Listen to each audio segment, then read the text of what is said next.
রহমত মাগফিরাত নাজাতের মাস পবিত্র এই রমজান মাস। আমাদের এই মহব্বতের ভাই জনাব আলমগীর হোসেন ভাইজানের এই কমিউনিটি সেন্টারে রমজানে ইফতার মাহফিলে আল্লাহ পাক আসার মতো বসার মতো সুযোগ করে দিয়েছেন। সেই জন্যে শাহানশাহর দরবারে সকলেই শুকরিয়া দান আদায় করি আলহামদুলিল্লাহ। সমস্ত প্রশংসা কার জন্য? আল্লাহর জন্য। আমরা সুখে থাকি, দুঃখে থাকি, বিপদে আপদে, হাসিতে খুশিতে, চলতে ফিরতে, হাটে বাজারে, বাড়িতে ঘরে, বাসা বাড়িতে, অফিস আদালতে, আমরা যেখানেই থাকি সর্বাবস্থায় আমরা পড়ব আলহামদুলিল্লাহ। সমস্ত প্রশংসা আল্লাহ। সমস্ত প্রশংসা কার? আল্লাহ। আল্লাহর প্রশংসা করলে আল্লাহ খুশি হয় না বেজার হয়? কোরআনুল কারীম থেকে আমি আপনাদের সামনে আয়াতে কারিমা তেলাওয়াত করেছি। আল্লাহ পাক বলেন, বিসমিল্লাহির রহমানির রহিম, ইয়া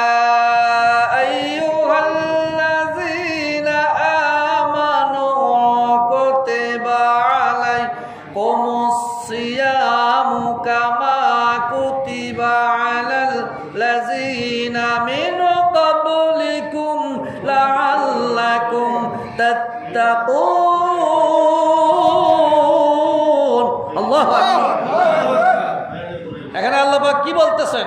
ইয়া আইয়ুহাল্লাযীনা আমানু, হে ঈমানদাররা। ঈমানদার কারা?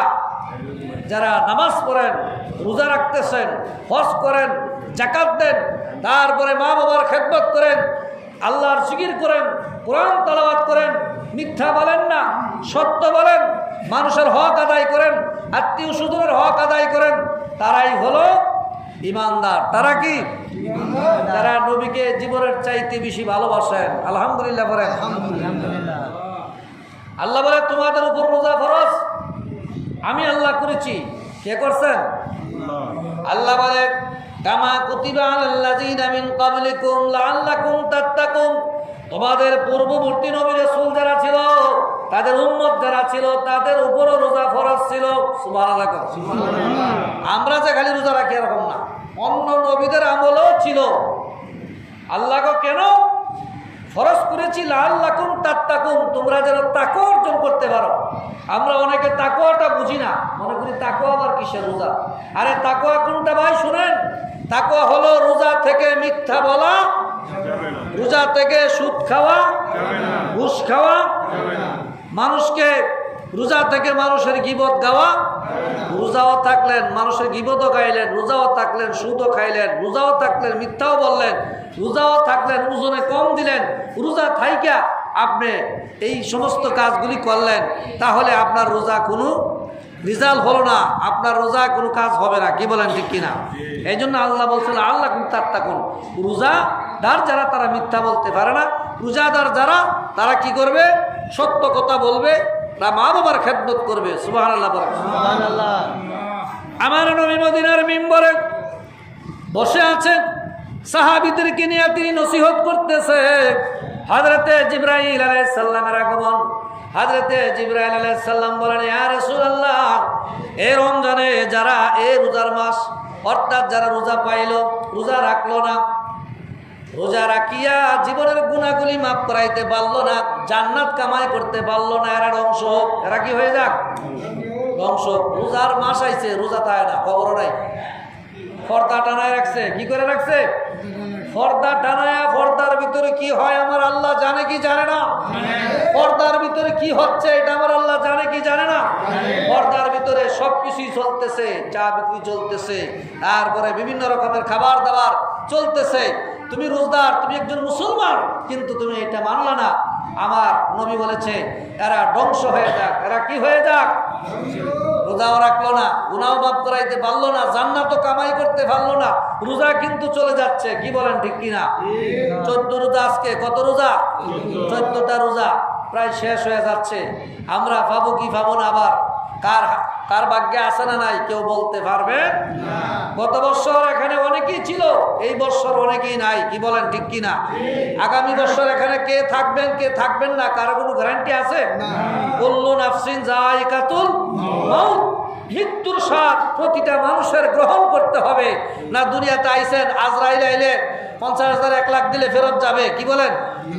আজরাইল যখন আই ভরছে, টাকা পয়সা যখন আমার কাছে আছে, সমস্যা না, 1 লাখ দিয়ে দিলাম, তুমি এই বছর যাও, আগামী বছর আইসো, আজরাইল কি ফেরত যাবে?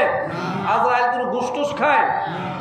কার কখন মৃত্যু এসে যাবে কেউ বলতে পারে না। তাই আশিক রাসূল বলে, আশিক রাসূল বলতেছে, আমার মরণ আসিবে কখন কেউ তো জানে না, আমার মরণ আসিবে কখন ও আমি চলে যাব, আমায় তোমরা ভুলে যেও না, আমি চলে যাব, আমায় তোমরা ভুলে যেও না, আমার মরণ আসিবে কেউ তো জানে না।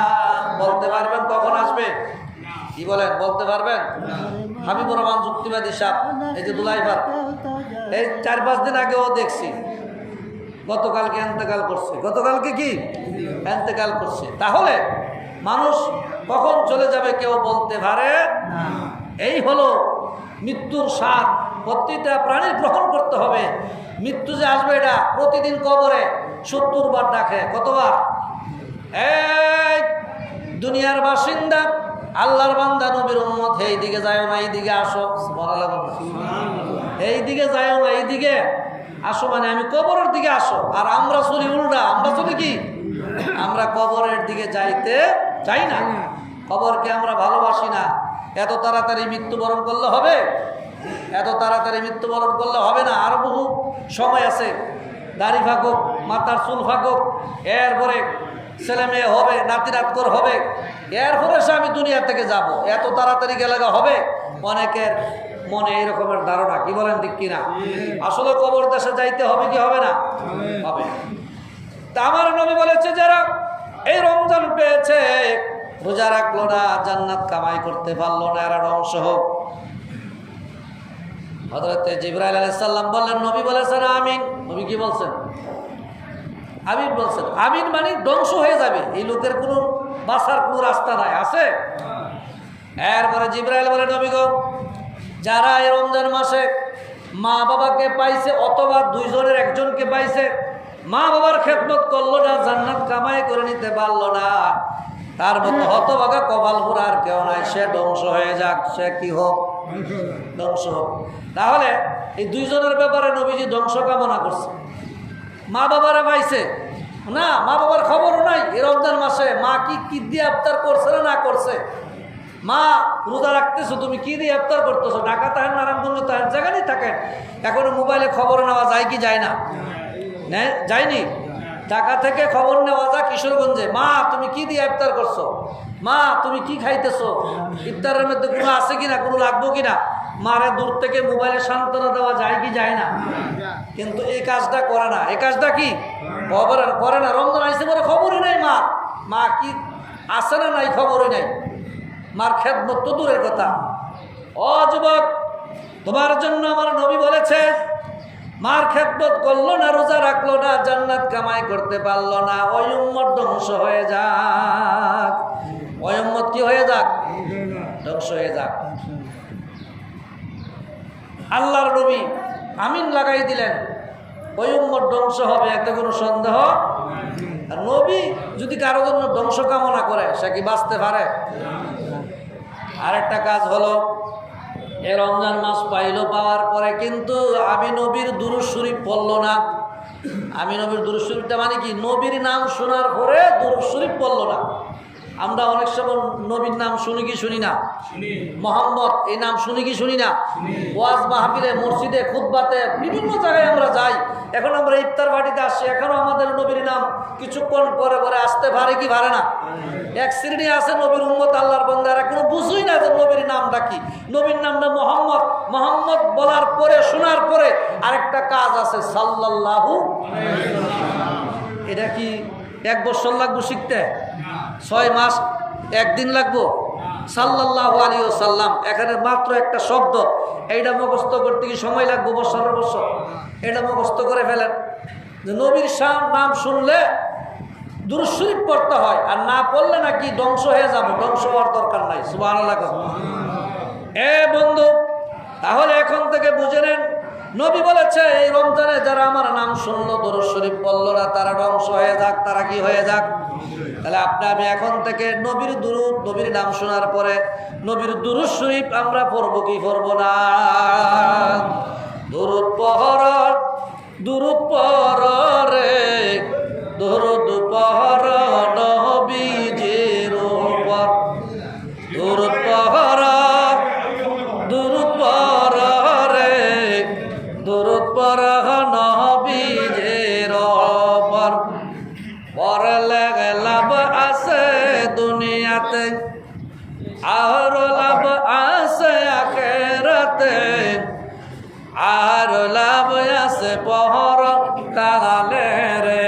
দুরূদ পড়, দুরূদ পড় রে, দুরূদ পড় নবীজির উপর, দুরূদ পড় নবীজির উপর।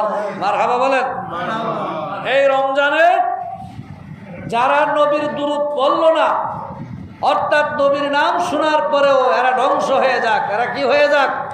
ধ্বংস হয়ে যাক। তাহলে কথাগুলি তো শুনতেছেন, এইগুলি যেন আমরা আমল করি। এইগুলি কি করতে হবে? আমল করতে হবে। রমজানে নবীর নাম শুনলে সাল্লাল্লাহু আলাইহি সাল্লাম বলবেন, মা বাবা যাদের আছে, অথবা বাবা চলে গেছে মা আছে, অথবা মা চলে গেছে বাবা আছে, যাদের ঘরে আছে খেদমত করবেন। মা বাবারা ভালো মন্দ জিগাইবেন, মা গো তুমি রোজা রাখতে কি কষ্ট হয়? মা তোমার কোনো সমস্যা আছে? এই কথাগুলি জিগাইলে, মা বাবার মনটা খুশি করলে আল্লাহর নবী তো আমি খুশি হয়ে যাই। সুবহানাল্লাহ। কারণ আমার মা বাবা আমি ছোট সময় হারাইছি, গর্ভে যখন ছিলাম তখন আমি বাবা হারাইছি, 6 বছরের বয়সে আমি মা হারাইছি। মার আদর, বাবার আদর আমি পাই নাই। উম্মত তোমাদেরকে আমি ঘোষণা দিচ্ছি, জানাই দিচ্ছি, যাদের মা আছে বাবা আছে এদের খেদমত করিও। আর যারা এতিম তাদের মাথার মধ্যে হাত বুলাই দিও। আমি নবী দিচ্ছি, তোমাদেরকে কথা দিচ্ছি, হাসরের ময়দানে তোমাদের মাথায় আমি হাত বুলাই দিব। সুবহানাল্লাহ বলেন না? এই নবী যদি হাসরের ময়দানে এতিমের মাথায় হাত বুলাইয়া দিলে, আপনি আপনার মাথায় হাত বুলাইয়া দেয়, আপনার কোনো দুঃখ কষ্ট আছে? কি বলেন আছে? তাহলে আমরা এতিমদেরকে ভালোবাসতে চাই কি চাই না? এতিমদেরকে ভালোবাসবো। রমজান মাসে বেশি বেশি করে ইফতারির আয়োজন করবেন। একজন ইফতারিকে আপনি খাওয়াইলেন, খাওয়ানোর পরে আপনার কি হবে? আপনার কি সওয়াবটা হবে শুনেন। সওয়াব হলো রোজাদার ব্যক্তির যে ইফতার করালেন, রোজাদার ব্যক্তির যত সওয়াব আপনার আমল নামায় দেওয়া হবে। সুবহানাল্লাহ। কিন্তু আপনার আমল থেকে একটুও কিন্তু সওয়াব কাটা হবে না। সুবহানাল্লাহ বলেন। আপনার আমল ঠিকই থাকবে, আপনার সওয়াব ঠিকই থাকবে। ইফতার করানোর কারণে আপনি এই সওয়াবের ভাগীদার হয়ে গেলেন। আল্লাহ বলেছে আস-সাওমু লি ওয়া আনা আজিজি বি। সুবহানাল্লাহ বলেন। আস-সাওমু লি ওয়া আনা আজিজি বি, অর্থাৎ আল্লাহর নবী আল্লাহ বলেছে, এটা হাদিসে কুদসি, রোজা আমার জন্য আর রোজার বদলা আমি দেব। রোজার বদলা কে দিবেন? নামাজ পড়েন, আল্লাহ নামাজটা কি আপনার না? আল্লাহ কহ আমার। আল্লাহ আমরা কোরআন তেলাওয়াত করি, এটা কি আপনার না? আল্লাহ কহ আমার। আল্লাহ আমরা হজ করি, এটা কি আপনার না? আল্লাহ কহ আমার। আল্লাহ আমরা যাকাত দেই, এটা কি আপনার ইবাদত না? এটা কি আপনার কাজ না? আল্লাহ কহ বান্দা আমার কাজ। তাহলে আস-সাওমু লি ওয়া আনা আজিজি বি এটা বললেন কেন? আল্লাহ কহ শোনো, রোজা হলো সবচেয়ে কষ্টের ইবাদত। সুবহানাল্লাহ। রোজা সবচেয়ে কষ্টের ইবাদত। এই রাত্র 4টা বাজে খাইছেন সেহরি, সারাটা দিন চলে গেল, এখন পর্যন্ত মুখে কিছু দেন না। অনেকে আছেন যে অনেক কষ্ট হইতেছে, জানটা বাড়ি যেতেছে, তারপরে কিছু খান না। কার জন্য? ঘরের ভিতরে স্ত্রী আছে, আপনি খাইলে স্ত্রী কারো কাছে বলবে না, আপনার বেগম কারো কাছে বলবে না, কিন্তু আপনি খাইতেছেন না কার ভয়ে? আল্লাহর ভয়ে আপনি খান না। আল্লাহ কো বান্দা রে, তুমি যে আমাকে ভয় করতেছো, খাও না। এই যে বদলাটা আমি দুনিয়ার জমিনে একটা দিব। যখন ইফতার করবে, শরবত খাবে, আপেল খাবে, আঙ্গুর খাবে, বেদনা খাবে, নাশপাতি খাবে, তারপরে বিভিন্ন রকমের আইটেমের এই খাবারগুলি খাবে, তোমার আপনার মধ্যে যখন এইগুলি যাবে, তোমার ভিতরে যখন যাবে, মনের মধ্যে একটা শান্তি লাগবে। আল্লাহ সারাটা দিন কিছু খাইলাম না, তোমার সন্তুষ্টির জন্য রোজা রাখলাম, মনে একটা শান্তি পাইতেছে। সুবহানাল্লাহ। ওই শান্তিটা তো পাইতেছেন, এটা কে দিতেছে? আরো জোরে বলেন কে? শান্তির মালিক কে? অশান্তির মালিক কে?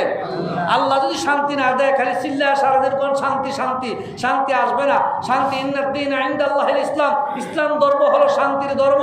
এই ধর্মের মধ্যে আমরা আছি।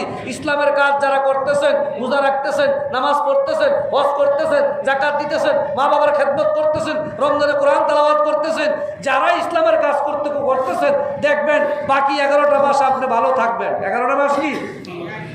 এই রমজান মাসে অনেকে কোরআন তেলাওয়াত করেন না, কিন্তু করবেন। যারা পারেন না, মসজিদের ইমাম সাহেবের কাছে যাইয়া, হুজুর আমার একটু শিখান, আমি বড় সমস্যা আছি, আমি তো ছোট সময় কোরআন শরীফ পড়তে পারি নাই, আমি তো অভাবের কারণে পড়তে পারি নাই, মা বাবা আমার শিক্ষা দেয় নাই, আপনি যেমনি হোক আমার কিছুটা শিখাইয়া দেন। হুজুরের কাছে শিখেন। কয় বছর লাগবে, কয়শো বছর লাগবে কোরআন শরীফ শিখতে, রিডিং করা? বাঁচবেন কয়দিন? এখন পর্যন্ত শিখেন না কেন? এখন থেকে শিক্ষা গ্রহণ করবেন। কোরআন শরীফের আয়াত অন্য 11 মাসে যদি আপনি একটা তেলাওয়াত করেন, শুধু আলেফ এই শব্দটা একবার পড়েন, 10টা নাকি। রমজান মাসে বললে 70টা নাকি। রমজান মাসে কি? আরে আমল করার মৌসুম এই মাস, আমরা বুঝি না। আমল করার একটা মৌসুম আছে, ব্যবসা দ্বারা করে একটা মৌসুম আছে, আছে না নাই? সব ব্যবসার একটা মৌসুম আছে। নেকি কামাইবার মাস হইল এটা। এখন যদি আমরা না কামাই আর 11 মাস যদি দৌড়ি, তাহলে কিন্তু হবে না। এই মাসে বেশি করে একটু দৌড়াদৌড়ি করেন, বেশি বেশি করে একটু কোরআন তেলাওয়াত করেন, বেশি বেশি করে একটু জিকির করেন, বেশি করে একটু খেদমত করেন, বেশি করে একটু দান খয়রাত করেন, যাকাত দেন, বেশি বেশি করে মানুষকে সালাম কালাম দেন। সুবহানাল্লাহ বলেন। প্রতিটা ইবাদতে 70, প্রতিটা ইবাদতে কি 70। আরেকটা খুশির সংবাদ হলো, তোমাদেরকে আমি হাসরের ময়দানে পুরস্কার দিব। আমি আল্লাহ রোজদারের সামনে আসবো। জোরে কোন সুবহানাল্লাহ। আর একটু জোরে কোন না সুবহানাল্লাহ। এসেছেন যত নবী সকলের ইমাম, সালাম তোমায় নবী, তোমাকে সালাম ইয়া নবী।